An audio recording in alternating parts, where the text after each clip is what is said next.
ഇന്ന് ഞാൻ ഉണ്ടാക്കിയിരിക്കുന്നത് നല്ല അടിപൊളി ഒരു ഹെൽത്തി ആയിട്ടുള്ളൊരു മുട്ടക്കറിയാണ്.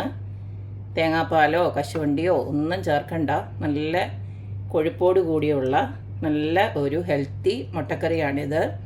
എല്ലാവർക്കും ഒരുപോലെ ഇഷ്ടമാവും. മാത്രമല്ല, ഇതിനകത്ത് ചേർത്തിരിക്കുന്ന ആ ഒരു സീക്രട്ട് ഇൻഗ്രീഡിയൻറ്റ് കാരണം തന്നെ ഇത് നല്ല ഹെൽത്തി ആയിട്ടുള്ള റെസിപ്പി തന്നെയാണ്. അപ്പം നമുക്ക് ഈ ഒരു സിമ്പിളും ഹെൽത്തി ആയിട്ടുള്ള മുട്ടക്കറി എങ്ങനെയാണ് ഉണ്ടാക്കുന്നതെന്ന് നോക്കിയിട്ട് വരാം.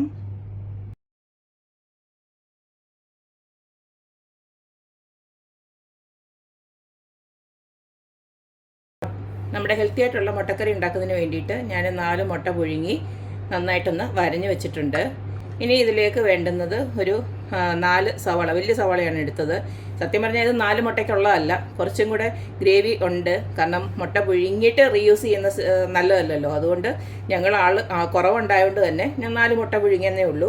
നിങ്ങളുടെ ഇഷ്ടത്തിനനുസരിച്ച് മുട്ടയുടെ എണ്ണം കൂട്ടാൻ കേട്ടോ. അപ്പോൾ ഇതൊരു 7-8 മുട്ടയ്ക്കുള്ള ഗ്രേവി ഉണ്ടാവും. നിങ്ങളുടെ ആവശ്യാനുസരണമുള്ള മുളക്, പച്ചമുളക് ഞാനൊരു 4 പച്ചമുളക് അരിഞ്ഞ് വെച്ചിട്ടുണ്ട്. പിന്നെ ആവശ്യത്തിനുള്ള കറിവേപ്പില, പിന്നെ ഒരു ചെറിയ കഷ്ണം ഇഞ്ചിയും ഒരു 4-5 അല്ലി വെളുത്തുള്ളിയുടെ ചതച്ച് വെച്ചിട്ടുണ്ട്. പിന്നെ നമുക്ക് വേണ്ടത് 1 സ്പൂൺ പെരിഞ്ജീരകവും 1 സ്പൂണ് നമ്മുടെ പെപ്പർ ഉണ്ടല്ലോ, കുരുമുളക്, ഇത് രണ്ടും കൂടെ ഞാനൊന്ന് ചതച്ച് വെച്ചിരിക്കുകയാണ്. പിന്നെ ഞാനിതിലേക്ക് 2 ടൊമാറ്റോ ചെയ്ത് വെച്ചിട്ടുണ്ട്. ഇനി ഇത് ഹെൽത്തി എന്ന് പറയാൻ കാരണം വേറെ ഒരു ഇൻഗ്രീഡിയൻ്റ് കൂടെ ചേർക്കുന്നുണ്ട്.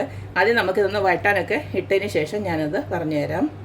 മുട്ടക്കറി ഉണ്ടാക്കാനായിട്ട് ഒരു പാൻ അടപ്പിലോട്ട് വെച്ചു. ഇനി ഇതിലേക്ക് വെളിച്ചെണ്ണ തന്നെ ഒഴിച്ചു കൊടുക്കണം. എണ്ണ ചൂടായി കഴിയുന്നുണ്ടേ കുറച്ച് കടുക് ഇട്ട് കൊടുക്കാം. കടുക് പൊട്ടി വരുന്നുണ്ടേ ചതച്ച് വെച്ചിരിക്കുന്ന ഇഞ്ചിയും വെളുത്തുള്ളിയൂടെ ഇട്ട് കൊടുക്കാം.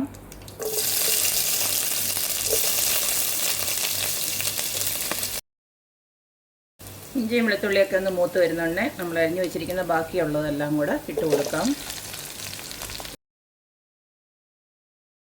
ഇതിലേക്ക് ആവശ്യത്തിനുള്ള ഉപ്പിട്ട് കൊടുക്കാം. ഞാനിപ്പോൾ ഒരു 1/2 സ്പൂണോളം ഉപ്പിട്ട് കൊടുക്കുന്നുണ്ട്. ഇനി ഇതിലേക്ക് ഒരു 4 ഏലക്ക, 4-5 ഏലക്ക ഇടണം.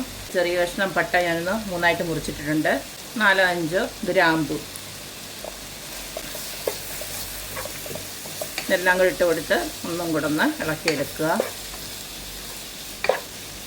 ഉള്ളി വഴണ്ട് വരുന്ന നേരം കൊണ്ട് നമുക്കൊരു പരിപാടി ചെയ്ത് വെക്കാറുണ്ട്. നിങ്ങൾ ആദ്യം തന്നെ ഇത് പുഴുങ്ങി വെക്കണം. ഇത് വേറൊന്നും അല്ല, നമ്മുടെ സ്വീറ്റ് പൊട്ടറ്റോ ആണ്. ഇത് പുഴുങ്ങിയിട്ട് നമുക്കിതൊന്ന് ജസ്റ്റ് ഒന്ന് മാഷ് ചെയ്ത് വെക്കണം. നമ്മൾ ഇതുകൂടെ ഇതിനകത്ത് ചേർക്കുന്നുണ്ട്. ഞാൻ പറഞ്ഞല്ലോ ഹെൽത്തി ആണെന്നുള്ളത്. ഹെൽത്തി ആവുന്നതിൻ്റെ കാര്യം ഇതാണ്. നമ്മുടെ ഈ സ്വീറ്റ് പൊട്ടറ്റോ ഒക്കെ എങ്ങനെ കഴിച്ചാലും വളരെ നല്ലതാണ്. ഒന്ന് നന്നായിട്ട് മാഷ് ചെയ്ത് ഒന്നെടുത്ത് വെക്കണം. പിന്നെ നിങ്ങൾക്ക് ഇതിനകത്ത് തേങ്ങാപ്പാലാണ് ഒഴിക്കാൻ താല്പര്യമെങ്കിൽ അതും കൂടെ റെഡിയാക്കി വെക്കണം. ഞാനിപ്പോൾ തേങ്ങാപ്പാലല്ല ഒഴിക്കുന്നത്, ഞാൻ നമ്മുടെ സാധാ പശുവും പാലാണ് ഒഴിക്കുന്നത്. ഇങ്ങനെ ഒന്ന് മാഷ് ചെയ്ത് റെഡിയാക്കി ഒന്ന് വെച്ചിരിക്കണം.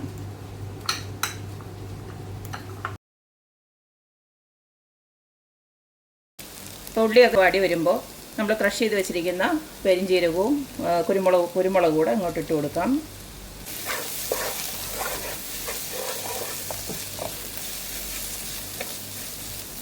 അപ്പം നമ്മുടെ ഉള്ളിയൊക്കെ നന്നായിട്ടൊന്ന് വഴണ്ട് വന്നിട്ടുണ്ട്. ഇനി ഇതിലേക്ക് തീ ഒന്ന് കുറച്ചതിന് ശേഷം ഞാൻ 1 സ്പൂണ് മീറ്റ് മസാല ഇട്ട് കൊടുക്കുകയാണ്. നിങ്ങൾക്ക് മീറ്റ് മസാലയ്ക്ക് പകരം നമ്മുടെ മുട്ട മസാല അല്ലെങ്കിൽ ചിക്കൻ മസാല കിട്ടുമല്ലോ, അത് വേണമെങ്കിലും ഇട്ട് കൊടുക്കാം. ഇത്ര ഇട്ട് കൊടുക്കുന്നുള്ളൂ, വേറെ മസാലപ്പൊടികളൊന്നും ഇട്ട് കൊടുക്കുന്നില്ല.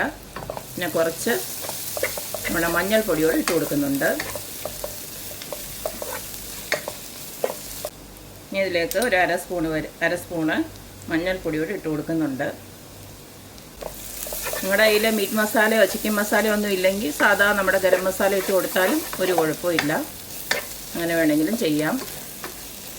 ഇനി ഇതിലേക്ക് തക്കാളി ഇട്ട് കൊടുക്കാം.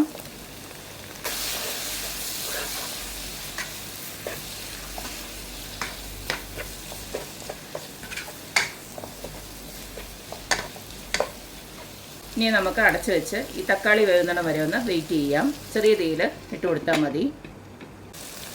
ഇട്ട് കൊടുത്ത തക്കാളിയൊക്കെ തണ്ടുടഞ്ഞ് വന്നിട്ടുണ്ട്. ഇനി നമുക്ക് മാഷ് ചെയ്ത് വെച്ചിരിക്കുന്ന സ്വീറ്റ് പൊട്ടറ്റോ കൂടെ ഇട്ട് കൊടുക്കാം.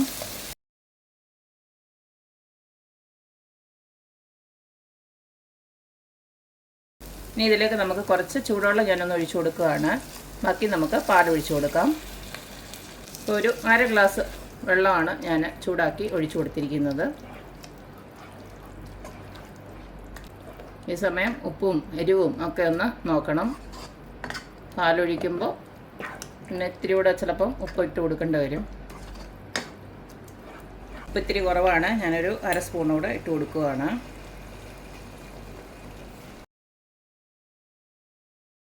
അപ്പോൾ നമ്മൾ വെള്ളം ഒഴിച്ച് കൊടുത്തതും എല്ലാം ഒന്ന് മിക്സായി വന്നിട്ടുണ്ട്. ഇനി നമുക്കിതിലേക്ക് പാലൊഴിച്ച് കൊടുക്കണം. ഞാനിപ്പം പശുവും പാലാണ്, ഞാൻ നേരത്തെ പറഞ്ഞല്ലോ പശുവും പാലാണ് ഒഴിച്ച് കൊടുക്കുന്നത് എളുപ്പത്തിന് വേണ്ടിയിട്ട്. നിങ്ങൾക്ക് വേണമെന്ന് വെച്ച് കഴിഞ്ഞാൽ തേങ്ങാപ്പാൽ വേണമെങ്കിൽ ഒഴിച്ച് കൊടുക്കാം.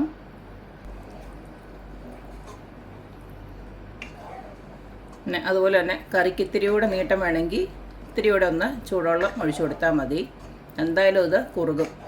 നമ്മൾ സ്വീറ്റ് പൊട്ടറ്റോ ഒക്കെ ഇട്ടുകൊണ്ട് തന്നെ കുറച്ചുകൂടെ കുറുകും.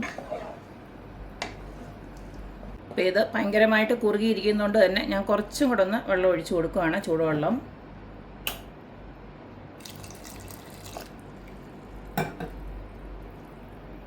ഒരു 1/4 ഗ്ലാസ് വെള്ളം കൂടെ ചൂടാക്കിയത് ഒഴിച്ച് കൊടുത്തിട്ടുണ്ട്. ഇനി നമുക്ക് നേരത്തെ പുഴുങ്ങി വരഞ്ഞു വെച്ചിരിക്കുന്ന മുട്ടയും കൂടെ ഇതിനകത്തോട്ട് ഇട്ട് കൊടുക്കാം.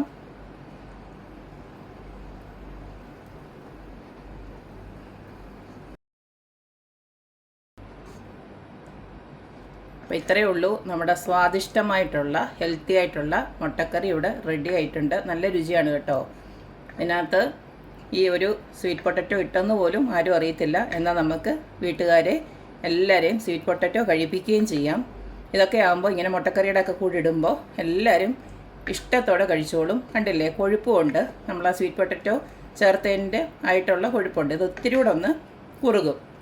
കുട്ടികളെ വരെ സ്വീറ്റ് പൊട്ടറ്റോ കഴിപ്പിക്കാനുള്ള ഒരു നല്ലൊരു മാർഗ്ഗമാണ്. അറിയാമല്ലോ സ്വീറ്റ് പൊട്ടറ്റോയുടെ ഗുണങ്ങളൊക്കെ. പിന്നെ മുട്ടയും കൂടെ ചേരുമ്പോഴത്തേന് ഡബിൾ ഹെൽത്തി എന്ന് പറയാം. അപ്പം വേഗത്തിലും ഹെൽത്തിയുമായിട്ട് ഉള്ള ഒരു മുട്ടക്കറി ഇവിടെ എന്തായാലും റെഡി ആയിട്ടുണ്ട്. ഇതിപ്പം ചപ്പാത്തിയുടെ കൂടോ പൊറോട്ടയുടെ കൂടോ, പൊറോട്ട വേണ്ട, പൊറോട്ടയാകുമ്പോൾ പിന്നെ അൺഹെൽത്തി ആയി പോവും. ഇത് നല്ല അപ്പത്തിൻ്റെ കൂടോ ഇടിയപ്പത്തിൻ്റെ കൂടോ എന്തിൻ്റെ കൂടി, ചപ്പാത്തിയുടെ കൂടെയൊക്കെ അടിപൊളി ഒരു കോമ്പിനേഷനാണ്. അപ്പോൾ എല്ലാവരും ട്രൈ ചെയ്ത് നോക്കുക, അഭിപ്രായങ്ങൾ അറിയിക്കുക. അപ്പോൾ എപ്പോഴും പറയുന്ന പോലെ തന്നെ എൻ്റെ റെസിപ്പീസ് ഇഷ്ടമുള്ള എല്ലാവരും please like, share and subscribe.